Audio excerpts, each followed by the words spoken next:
우리 2025년은 거룩의 문을 열고 회복으로 들어가라는 주제를 가지고 한 해 동안 은혜를 나누었습니다. 여러분은 삶이 회복되셨습니까? 무너졌던 삶이 회복되는 경험들을 하셨습니까? 아니면 아직 조금 회복되지 못한 것 같다, 나는 회복되고 싶은 것들이 더 많다라고 생각하시는 분들도 계시진 않습니까? 우리가 이 한 해를 보내면서 중요하게 생각해야 하는 것은 내 삶이 얼마나 회복되었느냐가 아니라, 그 회복이라는 결과를 얼마나 얻었느냐가 아니라 거룩의 문을 열었느냐가 훨씬 더 중요한 것이죠. 한 해를 돌아보면서 여러분의 삶은 얼마나 거룩의 문을 여셨습니까? 하나님께서 활짝 열어놓고 계시는 그 거룩의 문 안으로 얼마나 자주 들어가셨습니까? 여러분은 2025년도의 첫 걸음에 비해서 지금 이 마지막 걸음을 하는 이 순간 더 거룩해진 사람이 되었습니까? 거룩이라는 것은 내가 얼마나 열심히 하냐에 달려 있는 것이 아닙니다. 거룩은 방향입니다. 하나님과 조금 더 가까워졌는가? 내가 교회 사역과 봉사 또 어떤 여러 가지 일에는 많은 시간을 할애하고 있지 못하지만 가정에서라든지 직장에서라든지 수많은 관계 안에서 그냥 세상에서 좋은 사람으로 살아가는 것이 아니라 삶 속에서 주의 뜻을 쫓아 살아가는 사람으로서 하나님의 자녀라는 정체성을 가지고 살고 있는가? 그러한 삶을 조금 더 살기 시작했다면 여러분은 거룩의 문을 열고 한 걸음 더 들어간 사람들입니다. 그리고 그렇게 들어갔다면 분명히 그 자리에서 하나님과의 관계든 가정 안에서의 관계든 아니면 다른 수많은 일들에서부터 회복이 시작되었을 것입니다. 2025년 이제 마무리하는 이 시점, 거룩의 문을 열고 회복으로 들어가라는 이 말씀은 끝나지 않는 말씀입니다.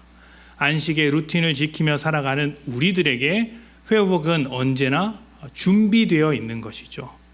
날마다 거룩의 문을 여시고 2026년도 더 회복되는 복된 여러분 되시기를 축복합니다.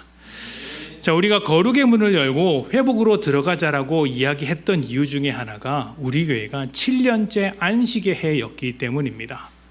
이 안식의 해를 선포하면서 안식은 쉬는 것이 아니라 하나님 안에서 정체성을 회복하는 것이라고 이야기를 했고, 그래서 거룩의 문을 열자라고 이야기를 했던 것이죠.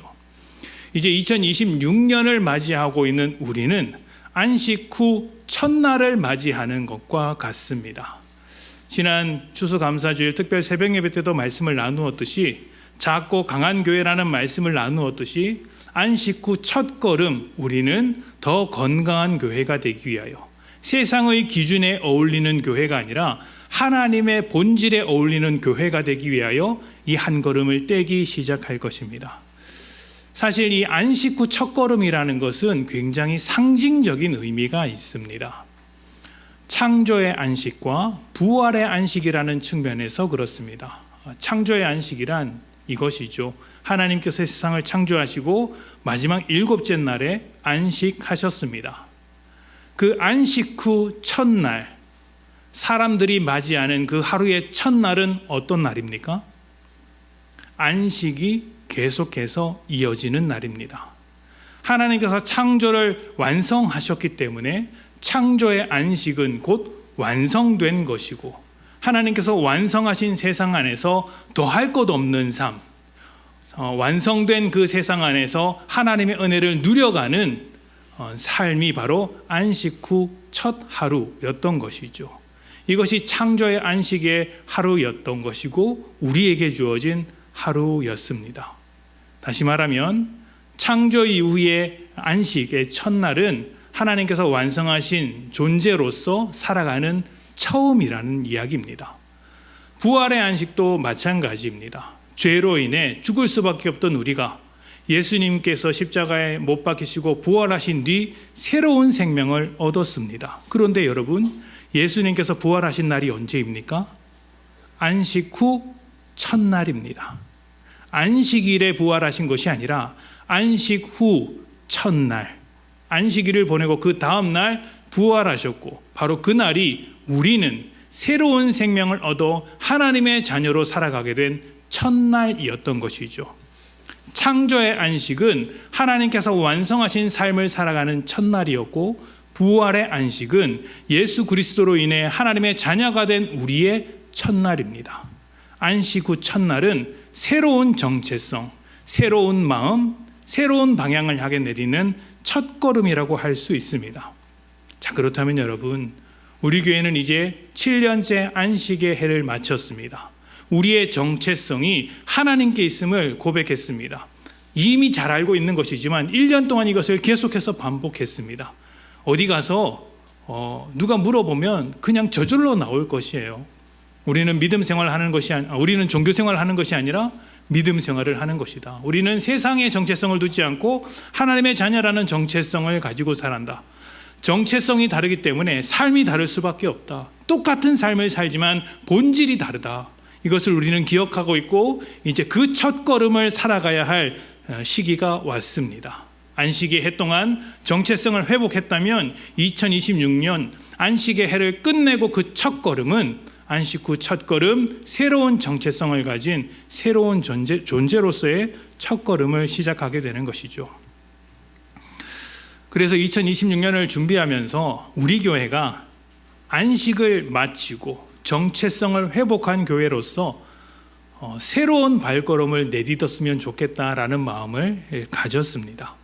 어떻게 해야 할까? 지금까지와는 다른 교회의 모습이 되었으면 좋겠다라는 생각을 했고, 추수감사주일 이전부터 기도하면서 준비하기로는 사도행전을 통해서 그 모델을 찾아야겠다라는 생각을 했습니다. 사도행전은 초대교회가 시작된 이야기입니다. 예수님의 제자들, 사도들이 모여서 공동체를 이루고 그 사도들이 교회를 세워가는 이야기가 바로 사도행전이죠. 사도행전은 이름 그대로 사도들이 어떻게 행동했는가, 사도들이 어떻게 활동하고 어떤 일을 했는가를 기록한 책입니다. 그래서 사도행전이죠. 어떤 일을 했을까요? 예수님께서 부활하시고 승천한 뒤에 남아있는 제자들을 중심으로 교회가 탄생되었습니다. 교회가 탄생된 뒤에 사람들이 많이 모이게 되자 대제사장을 중심으로 한 유대 사회의 박해가 시작되었고, 박해를 받은 사람들이 흩어지게 됩니다. 사마리아와 이방으로 흩어지게 되는데, 그 흩어진 곳에서 사도들이 복음을 전합니다. 놀랍죠. 최초의 선교가 일어난 것입니다. 더 놀라운 것은 최초의 선교가 어떤 계획에 의해서 이루어진 것이 아니라 박해가 와서 도망간 그 자리에서 시작되었다는 것입니다.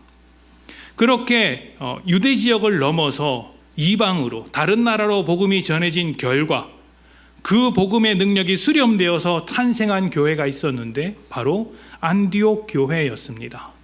예루살렘이라는 경계를 넘어서 복음이 전해진 결과 안디옥에 있는 수많은 성도들이 힘을 모아서 교회를 세우게 된 것이 안디옥 교회이죠. 안디옥 교회는 다른 교회와는 달랐습니다. 이전에는 율법 중심의 사회였다면 안디옥 교회는 복음 중심의 교회가 되었고, 이전에는 유대인 중심의 민족주의적 종교였다면 안디옥 교회부터는 다민족, 그러니까 민족을 뛰어넘는 은혜 중심의 교회가 되었던 것이죠. 그리고 무엇보다 바로 이때 그리스도인이라는 이름을 처음 받게 됩니다. 물론 그 당시에는 약간 경멸과 조롱의 의미였습니다. 너 예수쟁이지? 라는 말과 같았습니다. 그런데 이 그리스도인이라는 이름을 새롭게 얻게 된 것이 얼마나 대단한 일인지 모릅니다. 왜냐하면 여러분, 삶으로 증명하지 못했다면 얻을 수 없는 이름이기 때문이죠. 누군가는 이전에 유대인이라고 불렸을 것입니다.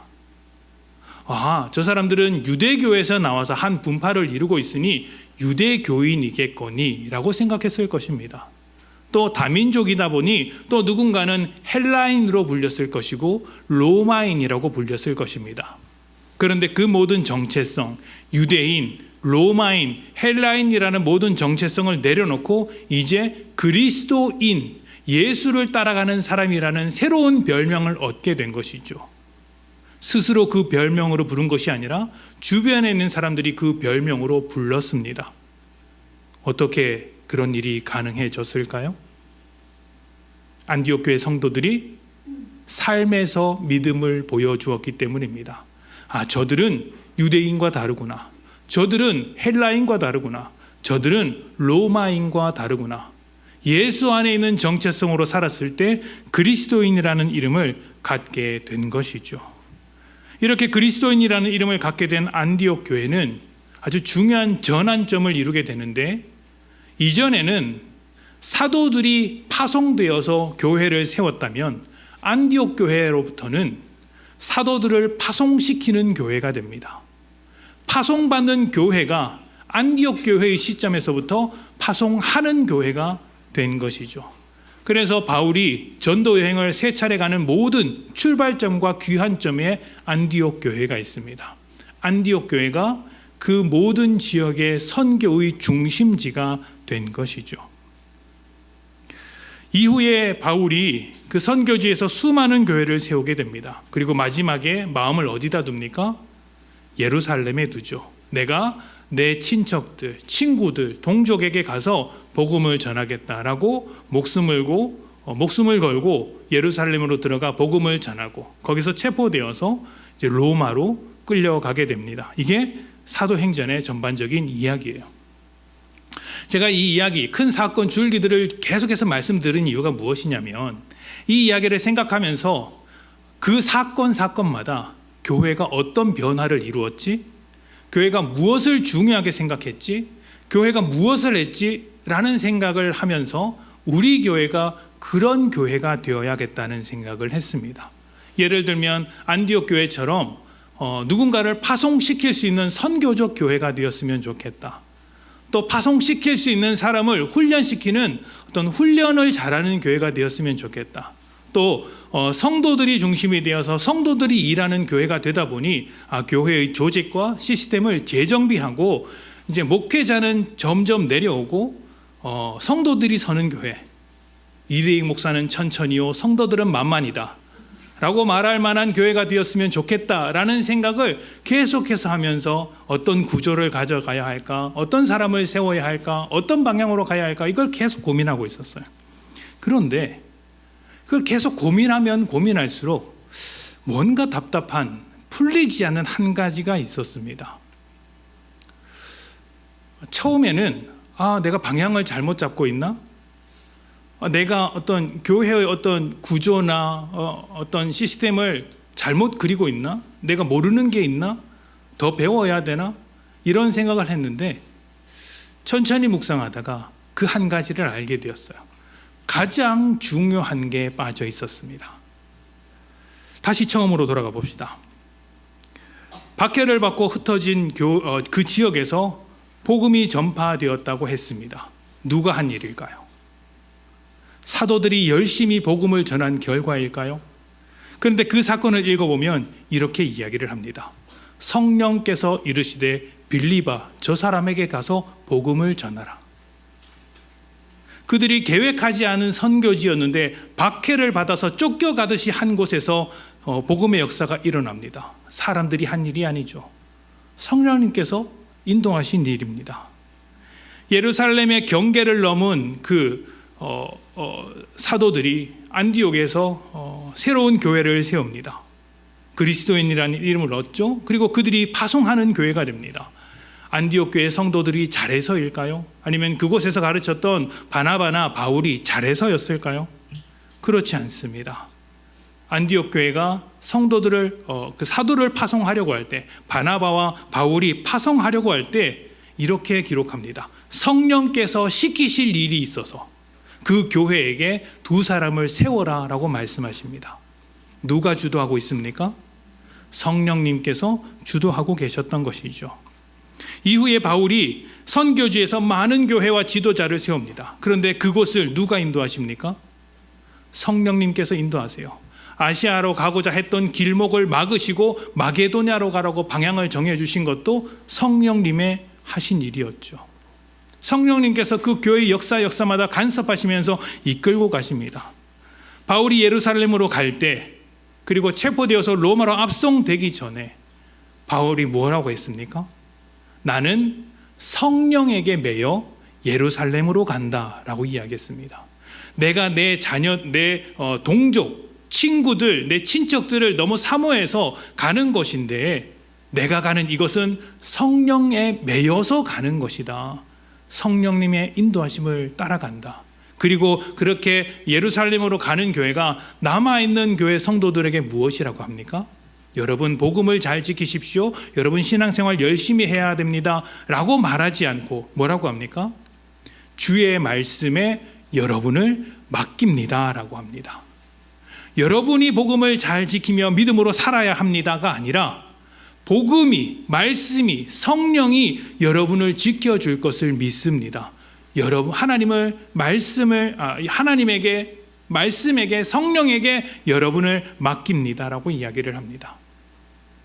그리고 무엇보다 교회가 시작되는 가장 첫 사건, 교회가 시작되는 가장 처음에 어떤 사건이 있습니까? 예수님께서 부활하시기 전에 성령님이 너희에게 임하시면이라고 이야기를 하고 오순절 성령이 임재하십니다. 그리고 그때로부터 교회가 시작되는 것이죠. 오늘 말씀을 한번 읽어봅시다. 오늘 말씀 사도행전 2장 43절부터 47절까지 말씀은 이렇게 이야기를 합니다. 잘 보십시오. 사람마다 두려워하는데 사도들로 말미암아 기사와 표적이 많이 나타나니 누가 열심히 하고 있습니까? 사도들이. 그렇죠? 사도들이 기사와 표적을 많이 나타낸다라고 이야기를 합니다. 또 믿는 사람이 다 함께 있어 모든 물건을 서로 통용하고, 믿는 사람들끼리 모여서 좀 힘든 사람에게 물건을 나눠주고 서로 함께 사용한다는 것이죠. 누가 하고 있는 겁니까? 믿는 사람들이 하고 있습니다. 또 재산과 소유를 팔아 각 사람의 필요에 따라 나누어주며 날마다 마음을 같이하여 성전에 모이기를 힘쓰고 집에서 떡을 떼며 기쁨과 순전한 마음으로 음식을 먹고 하나님을 찬미하며 또 온 백성에게 칭송을 받으니, 여기까지 원어를 보면 능동태를 써서 사람들이 적극적으로 신앙생활을 하고 있는 모습으로 나옵니다. 그런데 이 긴 문장 마지막에 결론처럼 이렇게 기록해 놓아요. 주께서 구원받은 사람을 날마다 더하게 하시니라. 누가 하신 일입니까? 주께서, 교회의 머리 되신 주님께서, 성령님께서 교회를 모으시고 만드시고 세워가시며 사람들을 변화시켜 믿음으로 살게 하신다. 사람들이 열심을 내고 적극적으로 하고 믿음 생활을 잘 하는 것처럼, 스스로 하는 것처럼 보이지만 사실 교회는 성령님이 이끌어 가시는 공동체라고 하는 것을 처음 교회의 모습을 설명하면서 못 박아두는 것입니다. 그리고 이것은 사도행전 끝날 때까지 계속해서 반복해서 나타나게 됩니다. 이 장면을 보면서 내가 놓치고 있던 것이 바로 이것이었구나. 교회는 목사가 만들어가는 것이 아니지. 교회는 성도가 잘해서 이루어지는 공동체가 아니지. 교회는 특별한 몇몇 사람이 잘해서, 잘 섬겨서, 많은 일을 해서 실력이 있어서 만들어지는 교회가 아니지. 성령께서 세우시는 교회지. 이것을 간과하고 있었던 저를 발견하고 이제 우리 교회는 이 방향으로 가야겠다. 주님께 주신 응답으로 믿고 정하게 되었습니다. 신앙생활을 하다 보면 교회의 다양한 모습을 봅니다. 그런데 참 놀라운 것 중에 하나가 이런 것입니다.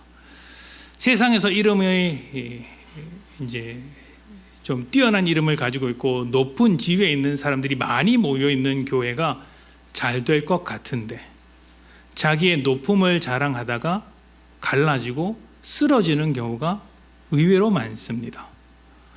그리고 교회 가운데는 저런 사람들이 모여서 교회를 하고 있는데 잘 될까? 목사님의 설교도 그렇게 이렇게 시원치 않고 비실비실한 것 같고 성도님들도 그렇게 열심히 하지 않는 것 같고 또 큰 부자도 없어서 큰 일도 못할 것 같은데 잘 되려나 하는데 놀라운 은혜가 있는 교회가 생각보다 많습니다. 왜 그럴까요? 교회는 사람의 실력에 달려있지 않기 때문입니다. 잘난 사람이 모였든 부족한 사람이 모였든 성령님께 의지하여 나아갈 때 그 교회가 거룩한 정체성에 걸맞는 하나님의 교회가 되는 것이죠. 우리가 어떤 교회가 될 것인가는 우리 각자가 성령님께 매여 살아가는가 아닌가에 달려있고, 저 역시도 마찬가지고 교회에 모일 때 무슨 일을 할 때 성령께서 지금 우리에게 원하시는 것이 무엇인지를 묻는 습관을 가질 수 있어야 한다는 것입니다. 왜냐하면 이 교회를 세우는 것은 결국 성령님께서, 주께서 하시는 일이기 때문입니다.